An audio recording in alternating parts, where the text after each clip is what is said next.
I'm Driti Shah, and this is my podcast, Have You Thought About? I'm a writer who loves to find out about what passions people are pursuing, especially if they're managing to blend together their skills in unusual ways. In each edition, I'm going to chat with someone I find particularly interesting and who's managed to fit things together in their life or profession that you might not think of as an obvious match.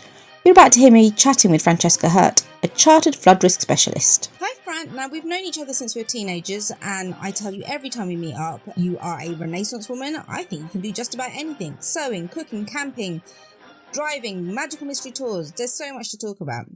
But before we get into that, what are you doing to help protect the environment? I mean, you work in flood risk management, but what is that? Basically looking at trying to assess flood risk, in the UK, internationally, and try and figure out the sort of like the source of the flood risk, mechanisms of it, who's going to be affected, and then how to mitigate against it, really. And so reduce loss of life in a flood or loss of property damage, and reduce the loss of expenses and costs, people losing their homes, and try and make people more resilient as well to manage their own flood risk and take control of their own risk. At what point did you realise that flood risk management was your thing? So I guess I was a big geography geek. I was kind of maybe a little bit obsessed with natural disasters as a child, which is slightly odd, I guess, but volcanoes and earthquakes and big floods fascinated me. So I did geography at university, and then I ended up doing a more applied master's in environmental water management. One of the modules was on flood risk, and I loved it. It was my favourite thing of the whole master's course. And then luckily my first graduate job was with a specialist flood risk consultancy. So I've been in it ever since. But a lot of people are speaking about flooding now. That's something that definitely is coming up when you talk about things like climate change. But for you, it's something that has clearly been a passion for quite a long time. So now that you see that there are more discussions and more action being taken around floods and flood risk, do you feel slightly vindicated in a way? I don't know if vindicated is the right word, but it's good to see that the general sort of awareness of it as a risk is rising, I guess, now. There's been so much good information out there about the flood risk, especially in the UK, for well over a decade now. But actually, this year was the first time I ever saw anyone, you should go check your flood risk on the EA's flood map. I mean, that flood map's been around for a long time, free online.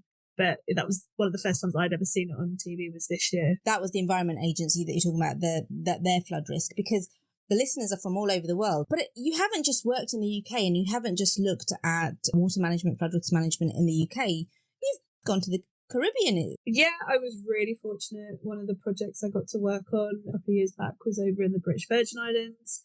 They've got a particular problem with flooding. They get lots of hurricanes every year. So, and as well as that, they just get, your general tropical rain. So that was great. We went out there and we did a lot of work with them, looking at trying to, again, model the risk. So, I'm a flood risk modeler by, I guess, technical background. So there was lots of modelling of drainage systems and channels, and trying to understand how much water was coming out of the sky and where it was going, what sort of depths of water they'd be experiencing. Then we worked with some great engineers from the Caribbean to look at solutions that could be put in place. We ran some really great road shows. We called it Flood Week, and we were standing in supermarket car parks talking to members of the public about things that they could do to their home, just like little things, just to try and stop the water getting in, just to try and keep their property safe. It ties in with the hurricane preparedness that is so key out there as well.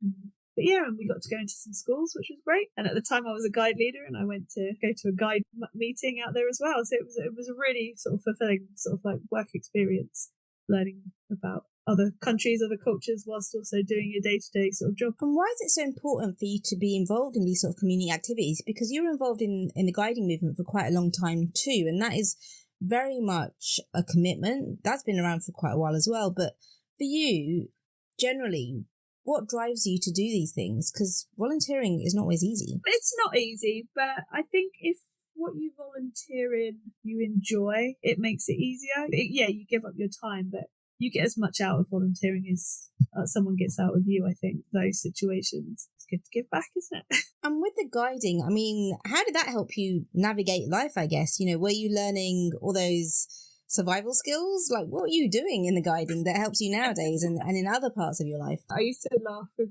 the ladies I used to do the guide leading with that when I was a guide, it was a bit different back in like the 80s and 90s. We did badges like the homemaker badge. So they taught us how to clean and I learned how to wash up properly. But I did also learn how to change a tyre and put up a tent and start a fire and things like that as well. So it was a bit of a mix. But yeah, it's so maybe that is where some of those skills have come from over the years. And let's sort of stay with that outdoors theme. That you're an incredibly keen gardener. In fact, you have an Instagram account focusing on your own garden and how you're, I don't know, I guess creating something that's very, very natural. Tell us more about what it is about gardening that you love the most and how you got into it. I probably would say it's one of my passions in life is gardening, the hobby that takes up the most of my time. I got into it through my granddad was a very keen gardener. He used to grow seeds every year. He had an amazing greenhouse. It was massive and he had a huge garden. And, he used to grow all his veg like potatoes and rhubarb and tomatoes. So I guess I was exposed to it at quite a young age. And then I remember doing a design project at school on looking at garden design through the ages. So like I went around to visit lots of sort of like different gardens that had been created. And then there was that sort of like boom of garden design TV programs in the 90s that sort of like sparked my imagination.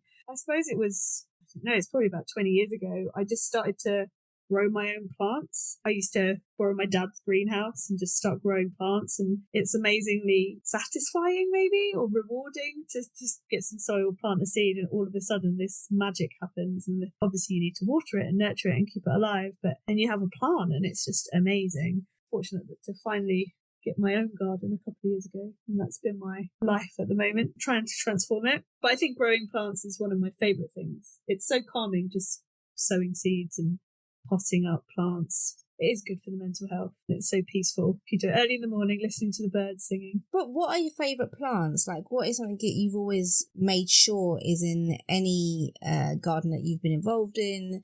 Anything, even if you can't plant it in the soil outside, that you've made sure that you've had it near you? The things I like in any garden are plants that will give you interest in the winter.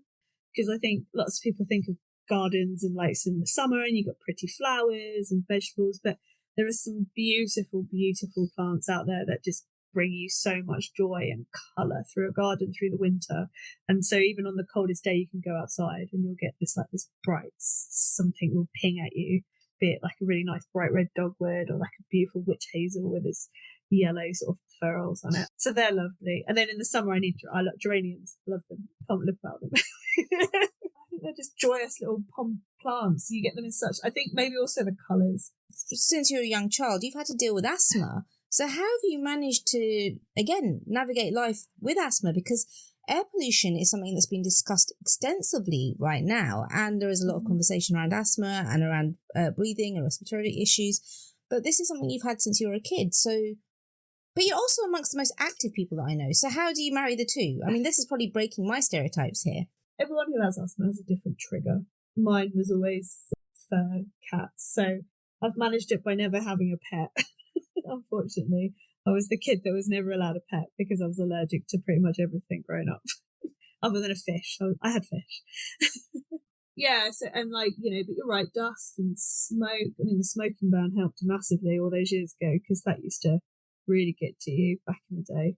It's strange, I suppose, because I've had it since I was so young. I guess I've just had to learn to live with it. I was lucky that when I was a teenager, a new drug came onto the market and it worked for me and it kept everything in control, and touch wood, it's kept everything in control since, you take your medicine every day and you have to just get on with it. But yeah, you're right. The pollution, you can definitely tell, even I can tell. If I could go away to this, like the seaside, and you can definitely tell the difference. But you had a mum who was like, you're not going to let your asthma stop you from doing stuff. So, family's clearly quite important to you. But in terms of having someone help you believe, I guess, in yourself in that respect, how important was it? Yeah, I guess it was important to basically make sure you just knew that you could get up and do everything. I didn't always appreciate it as a kid when my mum used to make me do all the running races at school, even though I'd always come last because it was always a bit of a struggle, but she's like, just, you still did it. That's the main thing. And maybe that's why I don't necessarily see asthma as a barrier to anything. I mean, you and I have gone on quite a few magical mystery tours in the past, but you do travel quite a lot. And why is it so important for you to be able to go and explore the world and just go and see what else is out there? And you've gone on trips by yourself. This is the other thing that's actually quite important, because some people are a bit scared to go on trips as a solo traveller, but you have gone on road trips, you have, like, you know, you've flown. What helps you on those journeys?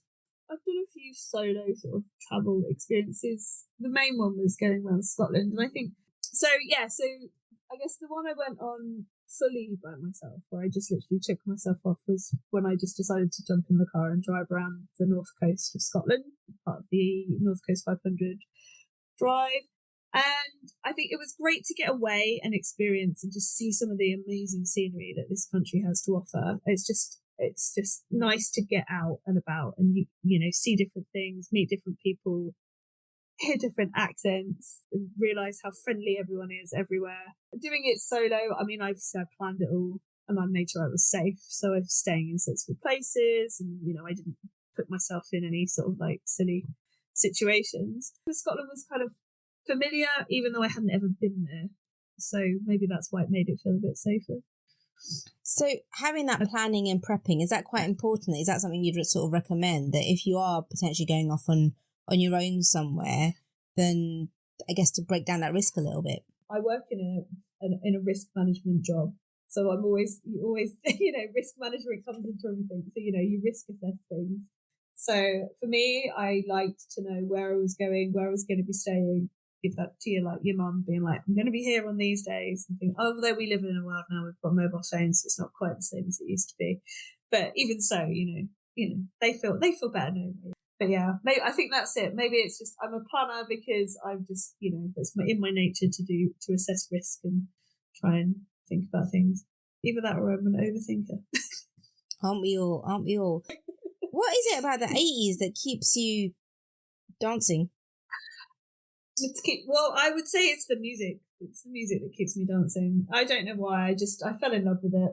Child of the 80s in some ways. Grew up through it. Wasn't overly aware of most of the 80s music when I was growing up in the 80s. You know, my first album was Jason Donovan, who I, you know, still a fan. Do you know what it was? It was probably VH1. 80s music videos on, and it was just like the clothes and the image, and just the songs are so great. Actually, Fran, you're really good at this. How do you maintain such long friendships? Because not everybody does the older that they get, but I know that, Fran, that you're really actually quite good at cementing these sort of friendships and staying in touch with people that you've been friends with since you were very little children, which I've never been able to do. So what is it about you that you think gives you that ability, especially in a world which is very disconnected? I don't think I necessarily have any magical superpower. I think it helps to make time for people, meet up with people, being, I'm not married, I don't have kids, so friendships are really important to me. So I guess I try and make an effort and make the time to stay in touch when I can. And it's nice to meet up and maintain those friendships. No, it's strange, isn't it? I think friendships evolve, don't they? Not all friendships evolve in the same direction. People do evolve apart. Maybe I've just been fortunate. My friends have evolved in the same. No, it's interesting though, because I talk to other people. I don't actually have a lot of friends, but I think of it in terms of like the bus journey. Like some people get on your bus and then some people get off your bus. But your bus seems to be quite a long bus, is what I'm saying. There's a lot of room on your bus, Fran, at the moment, from what I can see. And that's really interesting that you're able to sort of keep people going on that long journey and for quite a long time, because not everybody has that ability. And it's not been with everyone. I've lost touch with friends that were key parts of my life, for periods of my life, that I don't see or speak too much. I mean, maybe proximity has a lot to do with it as well, I think. And we've got other friends from school that still live in the same area, and I think that helps maintain that friendship as well, because, you're more likely to see someone if they live close by. Yeah, you do, but saying that, we don't see each other as much as perhaps we'd like to, and it's because life is not always easy. Yeah, exactly. So, life is busy, yeah. I have never met anyone as engaged with Christmas as you. Like, you do a lot in terms of, we know when Christmas is coming because it's your thing. You are a countdown of Christmas as far as I'm concerned. You also do things like the wreath making. You talk quite a few of us in our friend group about how to create things, decorations, etc. for Christmas. But it really is a joyous occasion for you. I suppose there's a lot about Christmas's tradition, isn't it? You just bring out these things like the same time each year. I've got decorations that were my parents' decorations from the 70s and things like that. And, I bring them out now and they're like my decorations. I think maybe I was fortunate. Christmas was always a really fun, happy time for me as a kid growing up. My mum's, how did you put it? Engaged with Christmas. Diplomatic, I said. The fact that she was a big fan and made it such a big thing for me and my brother as we were kids, or a happy time. And I've got a big extended family, and so it was 2 days of the year where I basically used to spend it with my entire extended family, uncles, aunties, cousins, and it was just so much fun. And that was the amazing Francesca Hurt. Do you have an interdisciplinary life? Because I would love to hear from you, and maybe we can chat on this podcast that goes with my newsletter, which is also called Have You Thought About, and can be found via www.ruthishah.com. Please join me next time for a fun conversation with another guest who likes to mix up lots of things in their life. Do listen to past episodes and rate and review the podcast if you've enjoyed it. Thanks to Rian Shah for the music.